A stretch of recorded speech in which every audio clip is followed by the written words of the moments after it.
Hello guys, कैसे हैं आप सब। उम्मीद करते हैं अच्छे होंगे, मस्त होंगे और अपने पढ़ाई में व्यस्त होंगे। मैं धर्मेंद्र कुमार आसान स्टडी हाउस में आप सभी का स्वागत करता हूं। जैसा कि पता है आपको, इस चैनल के माध्यम से डेली जीएस के का क्यूज होता है, जिसके अंदर 20 सवाल प्रश्नों का संग्रह होता है और जितने भी क्वेश्चन इसमें कवर किए होते हैं वे प्रीवियस ईयर में पूछे हुए प्रश्न होते हैं और आपको आंसर देने के लिए 5 सेकंड का टाइम दिया जाता है। तो आप हमें अपना कीमती 10 मिनट का समय दें और अपना तैयारी अवश्य जांचें। और अभी तक आपने इस चैनल को सब्सक्राइब नहीं किया है तो प्लीज़ चैनल को पहले सब्सक्राइब कर ले एवं ब्लैक आइकन की घंटी को प्रेस कर दें, ताकि जब भी वीडियो अपलोड हो तो नोटिफिकेशन आपको मिल सके। क्वेश्चन है आपका, वेग और समय का गुणनफल प्रदान करता है। आपका ऑप्शन ए है दूरी, ऑप्शन बी विस्थापन, ऑप्शन सी संवेग या फिर ऑप्शन डी गति।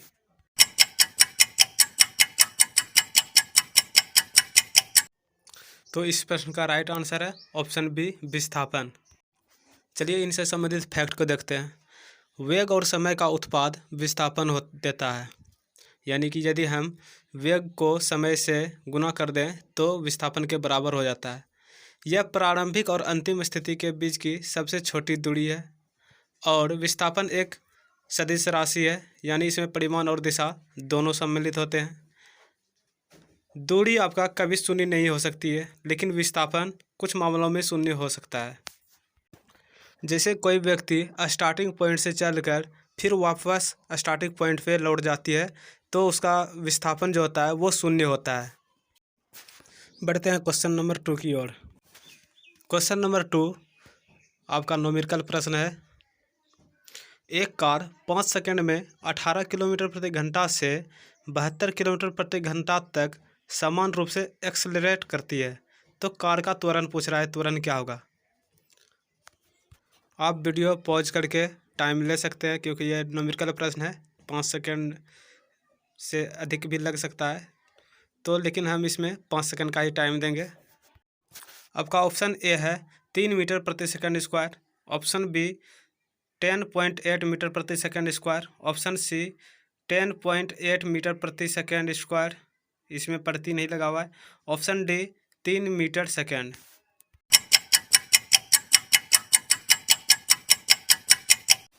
तो इस प्रश्न का राइट आंसर है ऑप्शन ए 3 मीटर प्रति सेकंड स्क्वायर। चलिए इसका सॉल्यूशन देखते हैं। क्वेश्चन में पूछा था त्वरण निकालने के लिए, तो त्वरण का फॉर्मूला होता है v-u/t और आपका v बराबर होता है अंतिम वेग, u बराबर होता है प्रारंभिक वेग, t बराबर होता है समय। तो 72-18/5 कर दिए तो 54/5 हुआ। 54 किलोमीटर प्रति घंटा और समय आपका सेकंड में दिया है। तो सबसे पहले किलोमीटर को हम मीटर प्रति सेकंड में चेंज करने के लिए क्या करना पड़ेगा? 5/18 से गुना करना पड़ेगा। तो 5/18 से गुना कर दिए तो आपका 18 से गुना किए 54 को, तो 3 बार में कट चुका है, 18 या 54 और 5 से कट गया तो आपका बचा 3 मीटर प्रति सेकंड। यहाँ स्क्वायर हो जाएगा, क्योंकि त्वरण का जो असाई मात्रक होता है मीटर प्रति सेकंड स्क्वायर होता है, तो यहाँ 3 मीटर प्रति सेकंड स्क्वायर हो जाएगा। नेक्स्ट प्रश्न है, लेंस बनाने के लिए निम्नलिखित में से किसका उपयोग नहीं होता है? आपका ऑप्शन ए है मिट्टी, ऑप्शन बी पानी, ऑप्शन सी कांच या फिर ऑप्शन डी प्लास्टिक।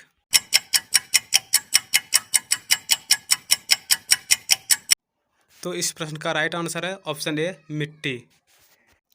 ये क्वेश्चन देखिए आरआरबी एलपी टेक्नीशियन में पूछा हुआ प्रश्न है। ये एक चित्र दिखाया गया है और विद्युत परिपथ के संदर्भ में बताना है यह चित्र किस चीज़ को संकेत करता है, किसका सांकेतिक रूप है। आपका ऑप्शन ए है प्रतिरोध, ऑप्शन बी प्लग कुंजी, ऑप्शन सी विद्युत बल्ब या फिर ऑप्शन डी बैटरी।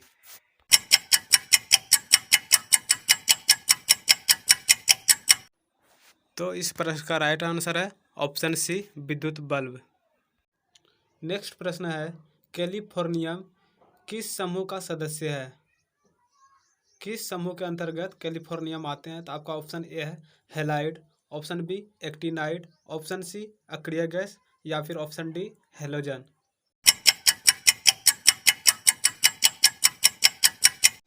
तो इस प्रश्न का राइट आंसर है ऑप्शन बी एक्टिनाइड। सार्वत्रिक गुरुत्वाकर्षण नियतांक बड़ी जी की खोज किसने की थी?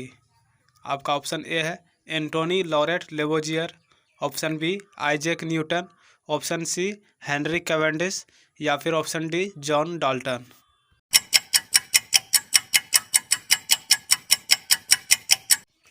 इस प्रश्न का सही आंसर है option C Henry Cavendish. Next प्रश्न है ठोस, द्रव और गैस द्रव में विसरित होते हैं। विसरण के संबंध में आपको बताना है कौन सा विकल्प सही है। ऑप्शन है आपका ए द्रवों की विसरण दर ठोस या गैसों की तुलना में अधिक होती है, ऑप्शन बी गैसों की विसरण दर द्रव या ठोस की तुलना में अधिक होती है, ऑप्शन सी गैसों की विसरण दर द्रव या गैसों की तुलना में अधिक होती है, ऑप्शन डी गैसों का विसरण दर द्रव या ठोस की तुलना में कम होती है।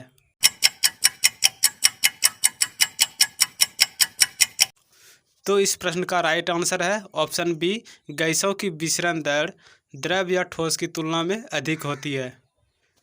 अगला प्रश्न है प्रति सेकंड इकाई क्षेत्र से गुजरने वाली ध्वनि ऊर्जा की मात्रा को क्या कहा जाता है? आपका ऑप्शन ए है तीव्रता, option B note, option C pitch या फिर ऑप्शन डी संगीत।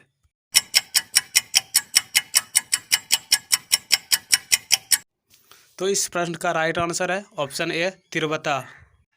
नेक्स्ट प्रश्न है इकोकार्डियोग्राम अधिक नज़दीकी से किससे संबंधित है? यानी इकोकार्डियोग्राम किससे संबंधित है? सीधा सीधा प्रश्न है, आपको बताना है। आपका ऑप्शन ए है डॉपलर इफेक्ट यानी डॉपलर प्रभाव, option B Zeeman effect, option C photoelectric effect, option D चुंबकीय इफेक्ट।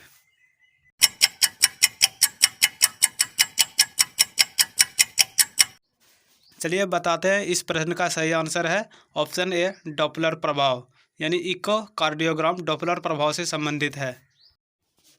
नेक्स्ट प्रश्न है सोनार का पूरा नाम क्या है? SONAR का पूरा नाम क्या है? आपका ऑप्शन ए है sound neutralisation and ranging, option B sound navigating and reaching, option C sound navigation and ranging, option D sound neutralisation and reaching. आपको बताना है सोनार का पूरा नाम क्या है।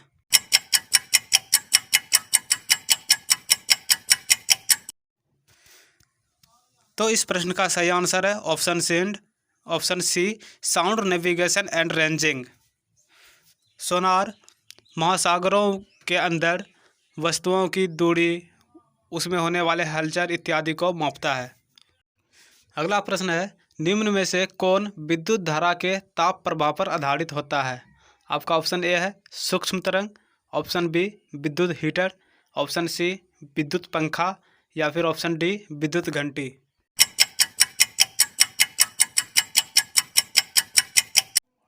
तो इस प्रश्न का राइट आंसर है ऑप्शन बी विद्युत हीटर। नेक्स्ट प्रश्न है निम्नलिखित में से कौन परमाणु बहुपरमाणुविक है? आपका ऑप्शन ए है phosphorus, option B chlorine, option C argon या फिर ऑप्शन डी गंधक।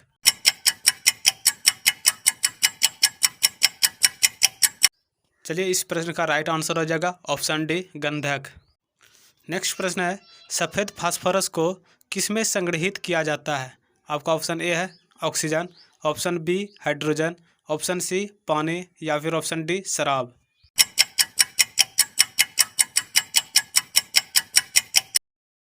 तो इसका राइट आंसर हो जाएगा ऑप्शन सी पानी। सफ़ेद फास्फोरस को पानी में संग्रहित किया जा सकता है।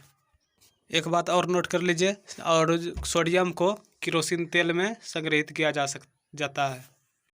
अगला प्रश्न है डायनामाइट का आविष्कार किसने किया? आपका ऑप्शन ए है Alfred Nobel, option B Philippus Paracelsus, option C Louis Pasteur या फिर option D sir Humphry Davy.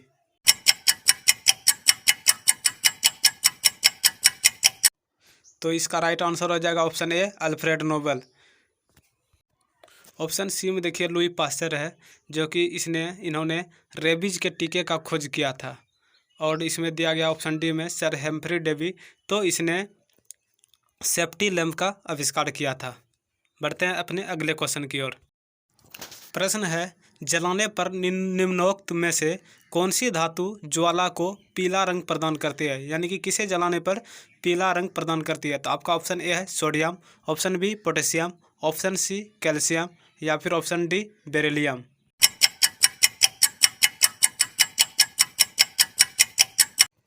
तो इस प्रश्न का राइट आंसर है ऑप्शन ए सोडियम। सोडियम को जलाने पर पीले रंग का प्रदान करती है। नेक्स्ट प्रश्न है, निम्न में से कौन सा जीव मत्स्य वर्ग से संबंधित है। आपका ऑप्शन ए है jellyfish, option B dog fish, option C silver fish या फिर ऑप्शन डी स्टार फिश।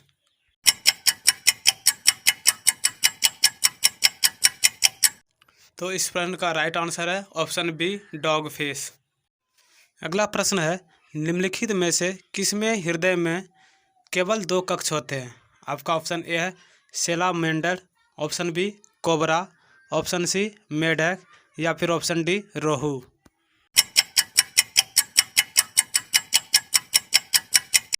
तो इस प्रश्न का राइट आंसर है ऑप्शन डी रोहू।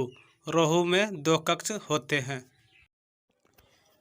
अगला प्रश्न है, 14 वर्ष की आयु वाले बच्चों की वृद्धि के लिए निम्नलिखित में से सर्वाधिक महत्वपूर्ण योगदान किसका रहता है। आपका ऑप्शन ए है प्रोटीन, ऑप्शन बी विटामिन का, ऑप्शन सी वसा का या फिर ऑप्शन डी दूध का।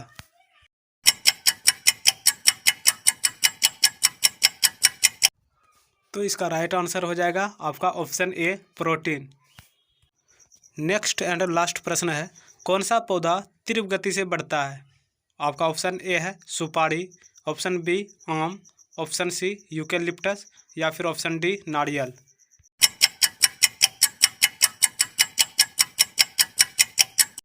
तो इस प्रश्न का राइट आंसर हो जाएगा option C eucalyptus. Finally question हो चुका है। आपको कैसा लगा ये हमें कमेंट बॉक्स के माध्यम से अपना फीडबैक ज़रूर दें, क्योंकि आपका फीडबैक हमें मोटिवेट करता है। इसलिए कमेंट बॉक्स में आप ज़रूर बताएं कि आपको वीडियो कैसा लगा।